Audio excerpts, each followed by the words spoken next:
Siéntanse gozosos de estar en la una y única iglesia que fundó Cristo, que es su esposa, su cuerpo, la ama, la alimenta y la cuida. De la Biblia suya de usted. Y le voy a mostrar, hermano, que estás tristemente equivocado, no para faltarte respeto. Te lo voy a comprobar con Biblia. La fe, como él dice, que es la fe en misterio y ya, el misterio de la salvación de Cristo y ya, yo le voy a mostrar que no es como él dice. Se lo voy a mostrar con capítulos y versículos para que él no me diga que son palabras mías de yo.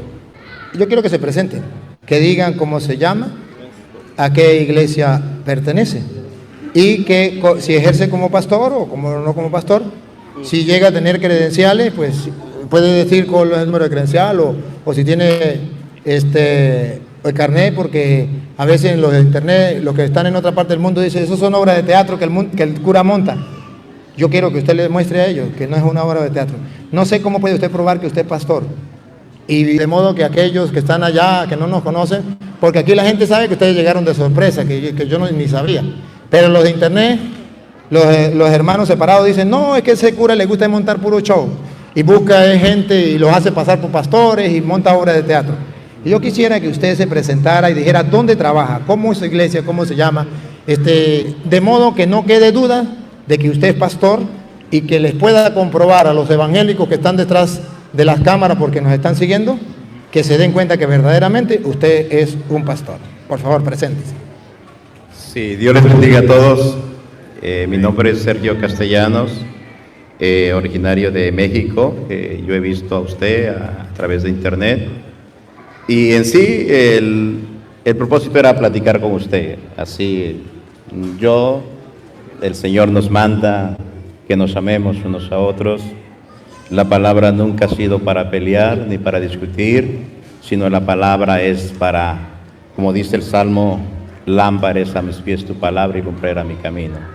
Entonces, yo estoy trabajando, ministrando una iglesia pequeña que está aquí abajito, se llama Centro Cristiano Vida Nueva, porque soy pastor por el llamamiento de Dios. La palabra nos dice claramente que constituyó apóstoles, profetas, maestros, evangelistas, ¿verdad? Pastores. Y en cuestión de carnet no lo tengo, pero estamos ministrando la palabra del Señor. Entonces, no es yo he visto y pido a veces, ¿verdad? No es para discutir las cosas, es para aclarar. Yo he visto sus charlas, nunca he comentado ni nada porque respeto cada quien, porque quien hace la obra no es el pastor, no es el Padre, sino es el Espíritu Santo, porque escrito está que Él nos conducirá a toda verdad y a toda justicia. Pero en todos estos tiempos hay una pregunta que yo quiero hacer, la misma pregunta. Disculpe. Ya le doy chance para que haga la pregunta. Lo que pasa es que el hermano también se quiere presentar y necesitamos que se presente y ya le damos chance de preguntar. Pero ¿sabe qué me gustó? Lo que dijo. No vengo a discutir ni vengo a nada, vengo a exponer, a aclarar, y así es fácil y sencillo. Así me gusta. Antes de darle la palabra a usted, a los dos les digo, yo ha visto mi video, observa que yo soy muy sincero y soy muy franco. En mi tierra se dice yo bailo al ritmo de que ustedes toquen. Es decir, si ustedes hablan conmigo con el mayor respeto y con el mayor amor, oye caramba, yo voy igualito. Es más, yo lo voy a tratar de todas maneras con amor. Pero si ustedes, por ejemplo, se quieren como que olvidársele eso, entonces yo también sé cómo darles. Entonces, es que para que no haya malentendido es a la manera como ustedes me lleven, me traten, Yo lo entiendo. yo lo llevo. No hay mucha explicación. Oh, gracias. Presentes, hermano. Nos dice de qué iglesia es, si es pastor o no es pastor, si tiene algún carnet, si tiene algo, o si es una obra de teatro, también dígale al público que es una obra de teatro. Bueno, que Dios les bendiga, primero que todo. Mi nombre es Eddie Araya, soy de Costa Rica. Estoy aquí, pura vida, por cierto, Costa Rica, pura vida. Estoy aquí porque me invitaron, la verdad es sorpresa para mí encontrar tanta gente. Eso me llena de satisfacción, de alegría. La última vez que yo estuve ante un público así, en una iglesia católica, yo tenía 17 años, estaba yo predicando, era miembro del movimiento carismático católico, tenía apenas 17 años y yo predicaba en la iglesia católica. A los 18 años más o menos, un poco antes de cumplir, con un mes antes de cumplir los 18 años, fue que salí de la iglesia católica, me convertí al cristianismo, bueno, en el cristianismo evangélico, como le llamamos nosotros. Me convertí ahí y desde entonces serví al Señor en una obra, en una iglesia pentecostal que se llamaba Luz y Vida allá en Costa Rica durante 5 años, desde muy jovencito como copastor.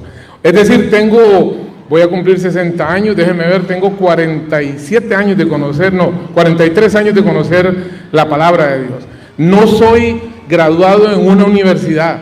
A mí el único que me ha graduado es el Espíritu Santo. Él es el que me ha enseñado, Él es el que me ha guiado a toda verdad. Porque yo conozco mucha gente que en las iglesias católicas y cristianas y adventistas, llámale usted el título que quiera, tienen sus títulos, pero no tienen el poder del Espíritu de Dios. Y se siente, y se nota la diferencia. Entonces, a veces los títulos son buenos, son importantes, yo predico, yo comparto la palabra, pero una de las digamos así, las preocupaciones más grandes mías, más que vivir y predicar, arrastrar a una persona hacia una religión, es mostrarles a esas personas el camino de la salvación. Y el camino de la salvación no pertenece a una religión, el camino de la salvación pertenece a Cristo Jesús. Él dijo, yo soy el camino, yo soy la verdad, yo soy la vida.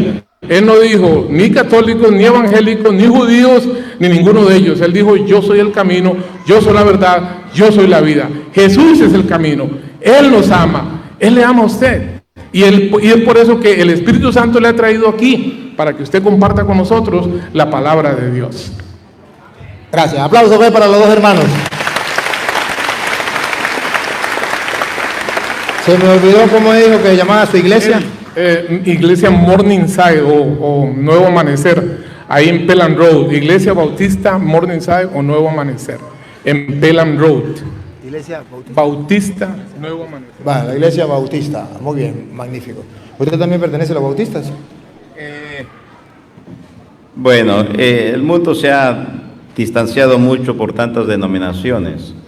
Cuando la iglesia donde el nombre que le pusimos es Centro Cristiano Vida Nueva, un lugar donde se reúnen personas que tienen vida nueva, porque la Biblia dice, de modo que si alguno está en Cristo, ¿qué? Nueva criatura es, las cosas viejas pasaron, y aquí todas son hechas nuevas. Bien, ahora yo me encuentro en un lío, porque son dos pastores, son dos. No, ustedes no vienen en contra mía. El lío es, ¿con cuál comienzo? Con la palabra. No, pero, a ver, ¿será que se ponen de acuerdo ustedes dos? O... Bueno, yo nomás quiero hacer una pregunta. Listo, ¿le da chance primero a él? Claro. Sí, me gusta. Mire, si algo admiro de estos dos hermanos, de su sencillez, su amor, como vienen a hablar, mire, pues que comience él y el otro, que comience, no hay ningún problema, y vienen con ese. De la misma manera tenemos que tratarlos nosotros. Yo no quiero católicos groseros, no quiero católicos falta respetos, yo quiero católicos maduros. Y no maduro como el que tenemos en Venezuela. Maduro en la vida del Espíritu. Que sean capaces de comportarse y saber. Y observen, en representación de ustedes estoy yo. Ya le puede picar la lengua a ustedes para hablar, pero muérdesela. Para eso estoy yo. Y el hermano puede decir lo que sea, hay que dejarlo hablar. Hay que dejarlo hablar porque ellos no solamente vienen a escuchar, ellos vienen a expresar. Y hay que dejar que se expresen. Y después ellos nos van a escuchar. Y ahí sí, nosotros vamos a entablar un diálogo. Entonces el hermano solamente quiere hacer una pregunta. Sí. Dale, ven. Ok, vamos acá. Realmente a veces se empieza la discusión por cosas vanas que no tienen mucho sentido, ¿verdad? Pero hay una pregunta, Padre, que por mucho tiempo estuvo escondida, que la cual se la hizo Job en capítulo 9, versículo 1. Y yo quiero, porque yo nunca le he escuchado, o todavía no he tenido la oportunidad de escuchar acerca de este tema. Y me gustaría, casi siempre, como evangélicos, nos metemos en cosas que no edifican, sino que traen discusión. Y lo que buscamos, que dice que la palabra es para edificar, para exhortar y para consolar. No tiene otro motivo la palabra más que para exhortar. ¿Para qué? Para edificar y para consolar, ¿verdad? Si ya la palabra es para discusión, ya no es de bendición, ¿verdad que no? ¿Verdad que no? El Señor Jesucristo nos dijo, sed mansos, aprended de mí que soy manso y humilde, y hallaréis ¿qué? Descanso, ¿para qué? Para vuestras almas. ¿Verdad que sí? Entonces, permítame. Mientras usted lo busca, ¿sabe por qué la gente no le responde? Porque en eso nosotros estamos en desacuerdo. Porque resulta que según las Escrituras, la Biblia sí se hizo para debatir, para decir quién tiene la verdad y el público. Hechos de los Apóstoles, capítulo 17, versículo del 1 en adelante, lo vamos a leer mientras usted busca allí, y usted verá que por eso no le contesta. La gente le dice que sí, y la gente no le responde. Porque nosotros, en Hechos de los Apóstoles, capítulo 17, versículo 1 en adelante, nos encontramos con un San Pablo que tenía una forma de pensar distinta, que decía que la Biblia sí era necesario para que se aclararan las cosas, pero ojo, lo que no era para faltarnos el respeto, ni mucho menos, sino para aclarar. Escuche cómo dice. Pablo y Silas atravesaron Antípolis y Apolonia y llegaron a Tesalónica, donde los judíos tenían una sinagoga. Los judíos era otra religión a la cual Pablo había pertenecido antes y tenían una sinagoga. Pablo, según su costumbre, Pablo tenía una costumbre. ¿Cuál era? fue a visitarlos y por 3 sábados discutió con ellos. Por 3 sábados, ¿otra vez? Por 3 sábados discutió con ellos. Vamos a ver si discutió con ellos con la Biblia o no. Basándose en las Escrituras. Entonces, por eso estamos en desacuerdo con usted, porque la Biblia dice que Pablo discutía públicamente con las Escrituras, demostrándole públicamente lo que él creía. Entonces, el mismo Jesucristo en Mateo capítulo 4, versículo 4, cuando se encuentra con Satanás, Satanás le dice en el versículo 6, por allí, si eres el Hijo de Dios, lánzate porque está escrito. Y Jesús le dice, también está escrito. Y es un enfrentamiento con la palabra del Señor. Ciertamente que lo que no estamos de acuerdo es el insulto, la grosería, pero la Biblia dice que Jesucristo lo hizo, la Biblia dice que San Pablo lo hacía, en Hechos capítulo 18, versículo 24, dice que también Apolo lo hacía, de modo que hay una diferencia entre el pensar suyo y el pensar de nosotros. Bueno, claro, respeto su opinión, ¿verdad que sí? La respuesta, la pregunta es que Job respondió, usted, yo no sé, ¿verdad? Estoy acostumbrado a dirigirme al público con respecto a acá, pero sabemos la historia de Job, cómo pasó, sus pruebas. Él no entendía la situación por la cual estaba pasando. Y él en su propio juicio se creía justo delante de Dios. Y sabía que él había sido justo y sin embargo estaba pasando algunas situaciones muy fuertes. En ese momento, capítulo 9, versículo 1, él hace una pregunta que muchos le han llamado la pregunta de los siglos. Respondió Job y dijo, ciertamente yo sé que es así. ¿Y cómo se justificará el hombre con Dios? A veces he visto debates, le digo, de pastores y todo, pero nunca he visto una situación en la cual se explica la justicia de Dios. ¿Cómo el hombre puede llegar a ser justo delante de Dios? que es lo principal, es la base del poder acercarnos a Dios. ¿Qué? ¿Cómo? De que usted día llegue al cielo, hagamos una imagen de esto, no voy a usarlo como ejemplo. Está a las puertas del cielo, toca la puerta y Dios abre, y Dios le preguntaría a usted, ¿por qué yo tengo que dejarte entrar al cielo? ¿Qué respondería usted? Esa es la pregunta de los siglos, que es la base principal de la fe, acerca de la justicia y la justificación del hombre delante de Dios. ¿Verdad? Romanos capítulo, usted mismo me lo lee, Romanos capítulo 3, versículo 23, que usted la sabe, pero léala. Sí, yo sé que usted la sabe, pero necesitamos que la lea. En Romanos 3, 23, nos viene a dar una respuesta sobre la interrogante que usted tiene. ¿Cómo se justificará el hombre? Si el hombre es pecador, ¿cómo será justo a los odios? ¿Cómo será cuando llegue allá? Ajá, a ver, ¿entra o no entra? ¿Qué lo hace usted justo para entrar? Sí, es lo que yo digo y lo sé, ¿verdad? Solamente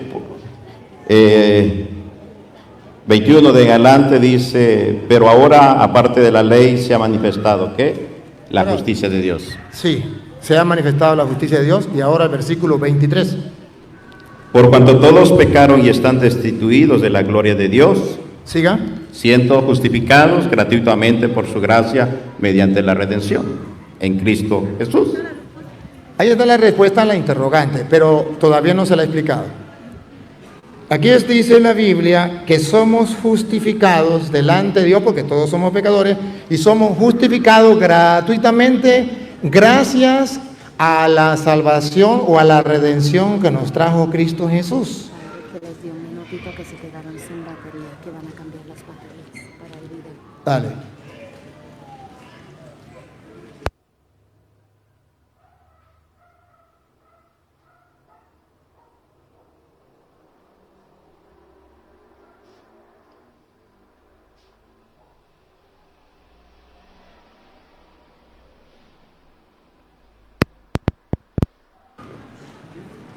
Ya, perdonen que nos acabó la batería y estamos conectando la batería de nuevo. ¿Lograron captarlo de Romanos 3:23 o no? ¿El ahí no se dio cuenta? Leamos otra vez Romanos 3:23, ¿sí lo captaron? A ver, en Romanos 3:23 dice que somos justificados, porque la pregunta es cómo se justifica el hombre, gratuitamente gracias a Jesucristo. Pero aquí no está la explicación todavía. Aquí está la información, se nos informa.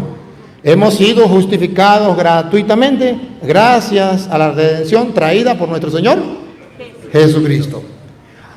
San Pablo lo va a explicar en 2 de Corintios capítulo 5, que usted mismo me va a leer. 2 de Corintios capítulo 5, y vamos a leer el versículo 19 del capítulo 5 de 2 de Corintios, para que vean ustedes cómo Dios nos justifica. Ajá, gracias a Jesucristo. Yo le tengo el micrófono. Sí. Que Dios estaba en Cristo reconciliando consigo al mundo. Ahí está la justificación por medio de Jesucristo.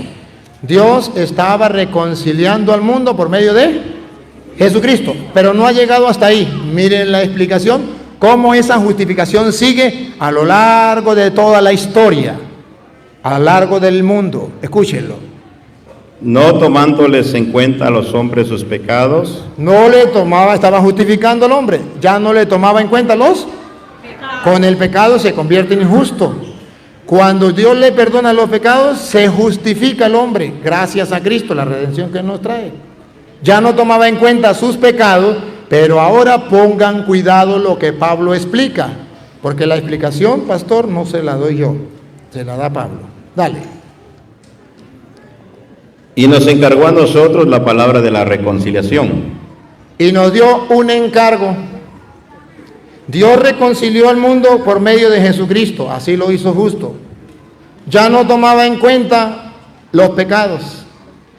Y a nosotros nos encargó la palabra de la reconciliación.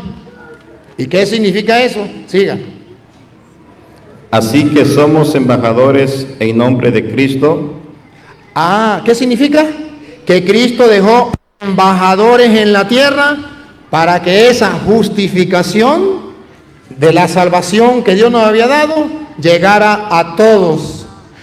Dejó embajadores porque ustedes no estaban en ese tiempo. Y esa salvación, esa justificación tenía que llegar a todo el mundo. Entonces dejó embajadores. Somos embajadores de Cristo. Y escuche lo que viene. En nombre de Cristo, como si Dios rogase por medio de nosotros. Eso significa ser embajador, como si Dios hablara por medio de nosotros. Y como somos embajadores de Dios y Dios habla por medio de nosotros, ¿cuál es el mensaje? Óiganlo. Os rogamos en nombre de Cristo, reconciliaos con Dios. Os rogamos en nombre de Cristo, reconciliaos con Dios. Entonces Pablo dice que esa justificación viene gracias a Jesucristo, pero que Él dejó embajadores. Y esos embajadores como si fuera el mismo Dios. Y esos embajadores hacen un ruego. Déjense reconciliar con Dios. Ahora, ¿qué dice San Juan? ¿Cómo dejó embajadores y cómo nos reconcilia con Dios? Juan 20, 21. Donde dejó los embajadores, esos que están reconciliando al mundo. Hágame el favor, búsquelo. Juan 20, 21. Aquí viene lo que es la justificación en Cristo Jesús, que lo dejó con los embajadores. Nos hace justos para poder entrar al cielo limpios. Óiganlo. Entonces Jesús les dijo otra vez, paz a vosotros. Como me envió el Padre, así también yo os envío. Embajadores, yo los envío. Como el Padre me envió a mí, yo los envío. Y vamos a ver a qué. Versículo 23. ¿A qué los envía? A quienes remitieres los pecados les son remitidos, y a quienes se los retuvieres les son retenidos. A quienes le perdonen los pecados, eso significa remitieres. A quienes le perdonen los pecados le quedarán perdonados. Y a quienes no se lo perdonen le quedarán sin perdonar. Me preguntaba el pastor, ¿cómo alcanzamos la justificación?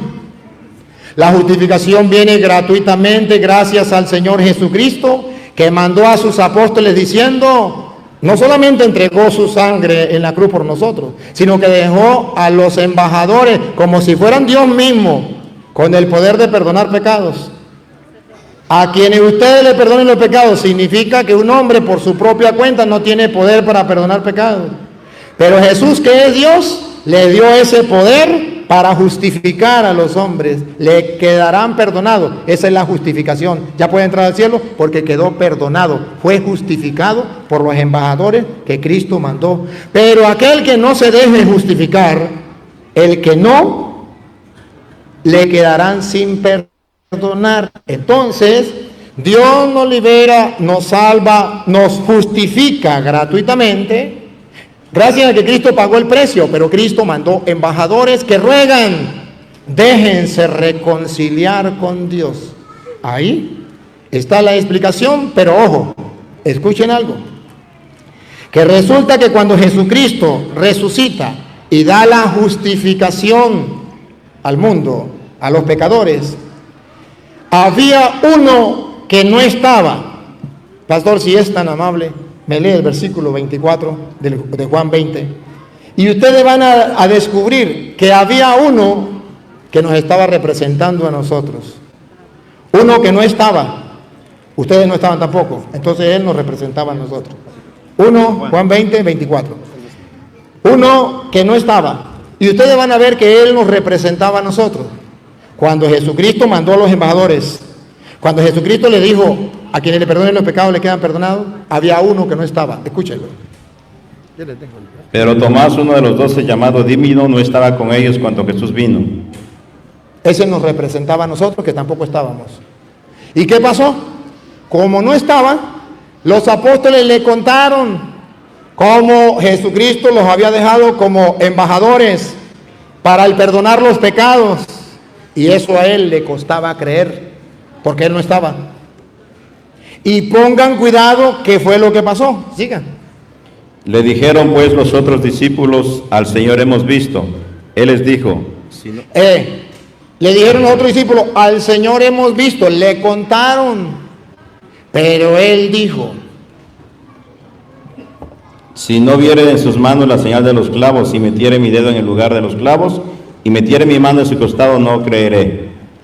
se resistió a creer en el Evangelio de los apóstoles, en el mensaje de los apóstoles. Yo no quiero creerle a ustedes, no quiero. Yo tengo que ver para creer. Ese ver para creer significa, yo creo por los milagros. Donde hayan milagros, ahí sí creo. Donde haya poder, ahí sí creo. Donde haya expulsión de demonios, ahí sí creo. Pero en lo que digan los apóstoles de Cristo, no creo, porque yo no estaba cuando eso. Y ahora entonces, cuando viene Jesucristo, ponga cuidado lo que sigue, cuando viene Jesucristo, y Jesucristo viene y encuentra a Tomás, ese que nos estaba representando a nosotros. ¿Y qué le dice Jesús? Vamos a ver si lo felicita. ¿Por qué no lo felicita? Porque Jesús nos está diciendo teológicamente que usted y yo debemos creer lo que nos contaron los apóstoles, aunque yo no lo haya visto. Pero tengo que creerlo. Y si no le creo, ¿qué estoy haciendo? Ponga cuidado. 8 días después estaban otra vez sus discípulos dentro y con ellos Tomás. Llegó Jesús estando a las puertas cerradas y se puso en medio y les dijo, paz a vosotros. Luego dijo Tomás, pon aquí tu dedo y mira mis manos y acerca tu mano y métala en mi costado y no seas incrédulo sino creyente. 8 días después llegó y estaba Tomás con ellos. Y no sé si ustedes observan que Jesucristo puso la mirada solo en Tomás, que no estaba y que no quería creer en los discípulos. Y Jesucristo lo fichó, puso la mirada en él y le dijo, a ver Tomás, trae tu dedo, métela en mi mano. Trae tu mano, métela en mi costado. No seas incrédulo, sino creyente. ¿Qué estaba diciendo la Biblia teológicamente? Que Jesucristo había mandado a hombres a perdonar los pecados para justificación. Como el Padre me envió, yo los envío a ustedes. A quienes le perdonen los pecados le quedan perdonados y a quienes no se los perdonen le quedan sin perdonar. Pero que en el mundo vendrían muchas personas que no iban a creer porque no estaban cuando eso. Y a ellos no le importaba lo que dijeran los apóstoles, sino los milagros. Ver para creer. Y dijo Jesús, Tomás, aquel, se lo dijo con la expresión figurativa, aquel que no quiera creer, es como meterme el dedo en la llaga, es como meter la mano en la llaga del costado, me está lastimando mi corazón, porque esa misericordia, ese perdón de los pecados, esa justificación, a eso vine yo. Y si usted no cree, me está hiriendo el corazón, me lo está lastimando como meter la mano en el costado. Aquella persona que no crea que Cristo está justificando, perdonando a través de los sacerdotes que son los ministros de la reconciliación, de la justificación, están hiriendo el corazón vivo, a carne viva, a sangre viva de Jesucristo. Es como meterle la mano en el costado. Y hay muchos que no lo creen. Por eso los católicos nosotros tomamos la decisión de creerle, porque no queremos ser como Tomás. Y entonces Jesús le dice luego, porque Tomás dice, Señor mío y Dios mío, y Jesús le dice, porque has visto, has creído. Y dijo, dichosos los que sin ver creen. Aquellos que como Tomás que no estaban, pero al escuchar la palabra y leerla como se la estoy explicando hoy, podrán creer aunque no hayan visto nada. Así es la justificación y esa es la respuesta que le tengo. Estoy en desacuerdo con usted, porque la justificación no depende de lo que uno como embajadores nos encargó de ir y predicar el Evangelio a toda criatura. ¿Ok? Nosotros, la intención es de decir, el que si ha leído, los que están acá, espero que haya leído la Biblia, en el libro de Romanos hay 2 versículos muy claves en el Evangelio y dentro de la justificación. Acerca San Juan 3:16, porque de tal manera amó Dios al mundo que dio a su Hijo unigénito para que todo aquel que en él cree no se pierda, más tenga vida eterna. ¿Qué es la vida eterna? San Juan 3, 17, 3. Y esta es la vida eterna, que te conozcan a ti, al único Dios verdadero y a quien tú has enviado. Y Romanos 1, 16, hablando Pablo a los romanos, él habla diciendo: porque no me avergüenzo del evangelio, porque es poder de Dios. ¿Para qué? Para salvación. ¿A quién? A todo aquel que cree. ¿A quién? Al judío primeramente y también al griego. Versículo 17 dice: porque la justicia de Dios se revela, se manifiesta. ¿Ven? Porque en el evangelio la justicia de Dios se revela, como está escrito: mas el justo por la fe vivirá. ¿Cuál es la justicia de Dios? La justicia de Dios es que Él dejó establecido que el alma que pecare, esa morirá.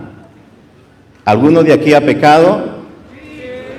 Entonces merece la muerte, porque la paga del pecado es muerte. ¿Entiende? La paga del pecado es muerte. Y no hay nada en este mundo que le pueda quitar el pecado. No hay nada en este mundo que le pueda quitar el pecado. Porque la justicia, ¿qué es la justicia? Equidad, imparcialidad. Justicia es darle a cada uno lo que le corresponde. Dios dice en su palabra que no tendría por inocente al culpable. Ezequiel 18:4 dice: aquí todas las almas son mías, tanto el hijo del padre como el alma del hijo. Y el alma que pecare, esa morirá. Nosotros, la Biblia dice que por un hombre entró el pecado, y por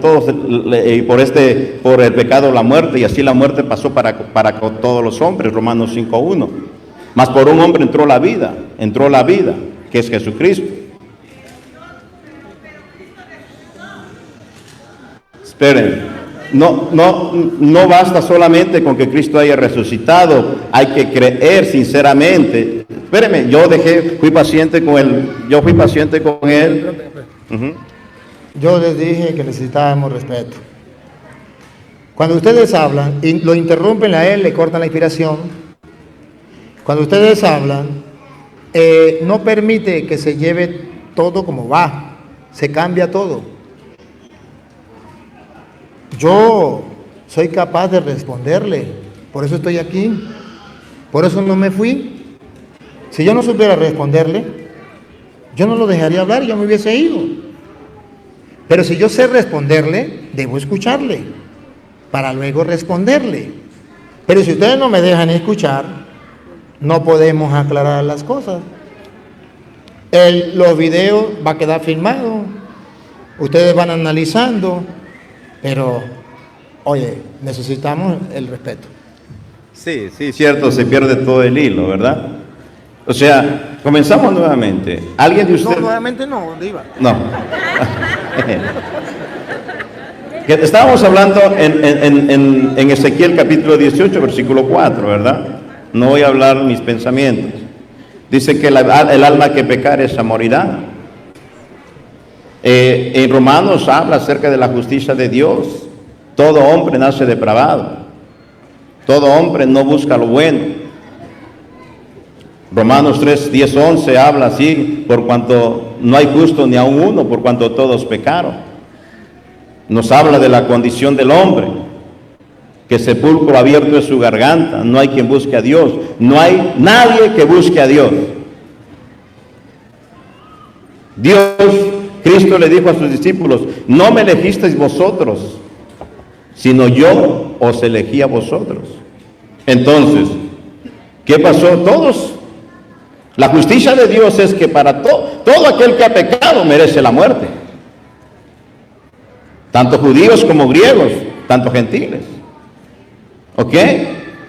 La justicia de Dios es que el pecador pague por su pecado. Mas el amor de Dios es que ese pecador tiene una oportunidad para ser salvo. Muchos dicen: ¿cómo un Dios de amor puede enviar a una persona al infierno? Dios no los envía, se envían solitos. ¿Cómo un Dios de amor? Pero es que desconocemos los atributos de Dios. ¿Qué son los atributos? Las características que tiene Dios, cómo es Dios. Su amor es salvar a la humanidad, pero su justicia reclama que el pecado tiene que ser castigado.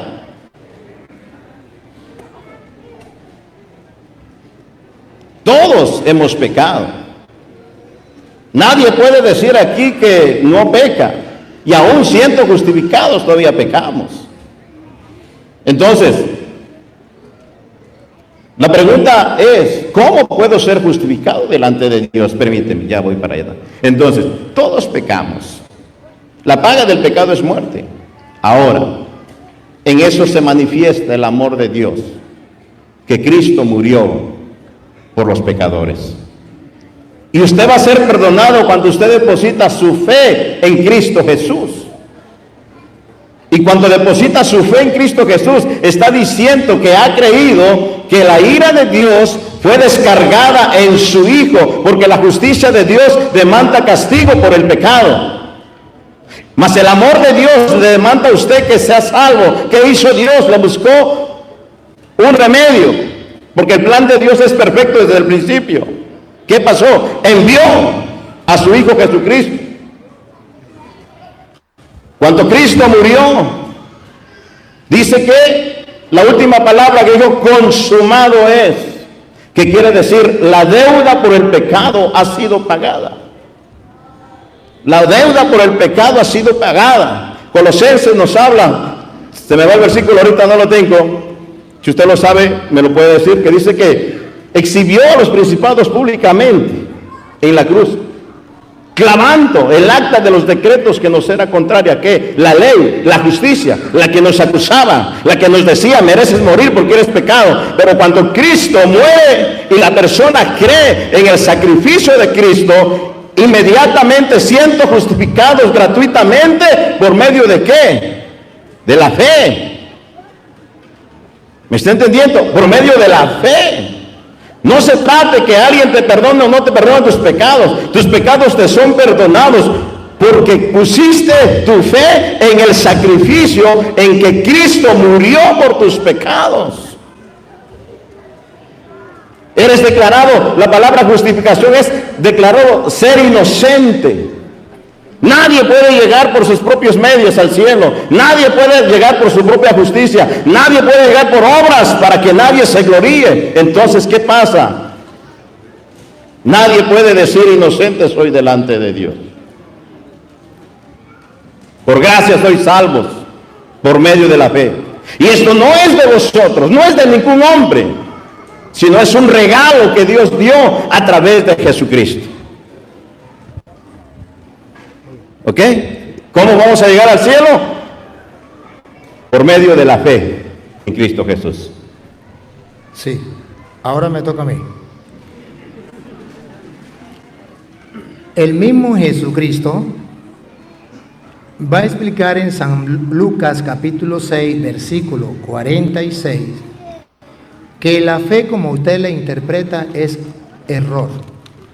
6:46 de la Biblia suya de usted.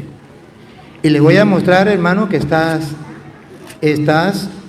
tristemente equivocado, no para faltarte respeto. Te lo voy a comprobar con Biblia. La fe, como él dice, que es la fe en el misterio y ya, el misterio de la salvación de Cristo y ya, yo le voy a mostrar que no es como él dice. Se lo voy a mostrar con capítulos y versículos para que él no me diga que son palabras mías de yo. Y no lo va a leer él para que no diga que fue que lo pusimos a leer a él, cosas que no son. Lo va a leer él mismo. A ver, San Lucas capítulo 6, versículo 46. ¿Por qué me llamáis Señor, Señor, y no hacéis lo que yo digo? La fe es creer que Él es Señor. Él es Señor, pero esa fe no basta. Cuando usted dice que Jesús es el Señor, ya tiene fe. Pero esa fe no basta. Hay que hacer lo que Él dijo. ¿Sabe qué dijo en Juan 20:23? A quienes ustedes perdonen los pecados, le quedarán perdonados. Y hoy, pastor, con el corazón en la mano, Jesucristo le dice, ¿por qué me llama Señor, Señor? ¿Y por qué dice que tiene fe y no hace lo que yo le mando? Ese es su problema. Porque a usted le enseñaron en una fe inactiva y a nosotros la Biblia nos enseña una fe activa. Santiago, capítulo 2, versículo 14. Haga el favor y me lo lee de la Biblia suya. Santiago, ¿qué? Capítulo 2, versículo 14. Nosotros los católicos creemos en una fe activa, no pasiva. No basta con decir Señor, Señor. No, ¿por qué me dice Señor, Señor? Y Jesús reclama. ¿Qué es lo que reclama? Lo que le falta a usted, hermano. Hacer lo que Él manda, porque Él es el camino, la verdad y la vida. Entonces hay que hacerle caso a lo que Él manda. Santiago, capítulo 2, versículo 14 dice: Hermanos míos, ¿de qué aprovechará si alguno dice que tiene fe y no tiene obras? Si es una fe de decir yo creo en el Señor, pero yo no me confieso, pero ¿por qué no se confiesa si el Señor dijo a quienes le perdonen los pecados le quedan perdonados y a quienes no se lo perdonen le quedan sin perdonar? ¿Por qué no da el paso? Si digo que creo, que se me note, dice la renovación carismática. Si tú dices que tú crees en Jesús, que se te note, que se te note. Entonces tengo que obrar. Y sigue. ¿Podrá la fe salvarle? Si un hermano o una hermana están desnudos y tienen necesidad del mantenimiento de cada día, y alguno de vosotros le dice, id en paz, calentaos y saciaos, pero no dais las cosas que son necesarias para el cuerpo, ¿de qué aprovecha? Siga, es un ejemplo. Así también la fe, si no tiene obras, es muerta en sí misma. Una fe sin obra es muerta en sí misma, no me cierre. Es muerta en sí misma. Y ahora escuche la explicación de Santiago, pastor, para que se dé cuenta que es una fe distinta la suya a la mía. Escuche. Pero alguno dirá, tú tienes fe y yo tengo obras. Muéstrame tu fe sin tus obras y yo te mostraré mi fe por mis obras. Cuando yo me confieso, yo muestro con mis obras que tengo fe. Porque leo a Juan 23, a quien ustedes le perdonen los pecados le quedan perdonados. Y yo lo creo. Y voy y conforme a lo que dice la palabra, obro. Y escuchen lo que viene. Tú crees que Dios es uno, bien haces. Observe cómo dice, tú crees que Dios es uno, que Dios existe, que es misericordioso, que nos ha justificado, que nos ha salvado. Sí, y bien hace, pastor. Pero oiga lo que viene. También los demonios creen y tiemblan. Entonces, pastor, no basta con que usted diga que cree en Dios y que es misericordioso y que ya está salvo. No, pastor, nosotros también, lo mismo que usted dice, lo enseñamos en la Iglesia Católica, pero una fe más allá, donde nosotros actuamos conforme a la obra. Si usted mira el versículo 18, mire el versículo 18, ¿cómo dice? Pero alguno dirá, tú tienes fe y yo tengo obras. Muéstrame tu fe sin tus obras y yo te mostraré mi fe. ¿Es el 18? Sí, el 18. ¿El 19? Tú crees que Dios es uno, bien haces. También los demonios creen y tiemblan. Siga. Mas quieres saber, hombre vano, que la fe sin obras es muerta. Hombre vano, al que tiene pura fe y no tiene obra. Pongan cuidado el ejemplo que va a colocar el ejemplo de Abraham, que no se conformó con decir yo creo en Dios, sino que actuó conforme a la palabra. Dios le dijo, sacrifícame a tu hijo Isaac. Y Abraham no dijo, sí, yo creo en el Señor, pero yo eso no lo voy a hacer, porque sacrificar yo a mi hijo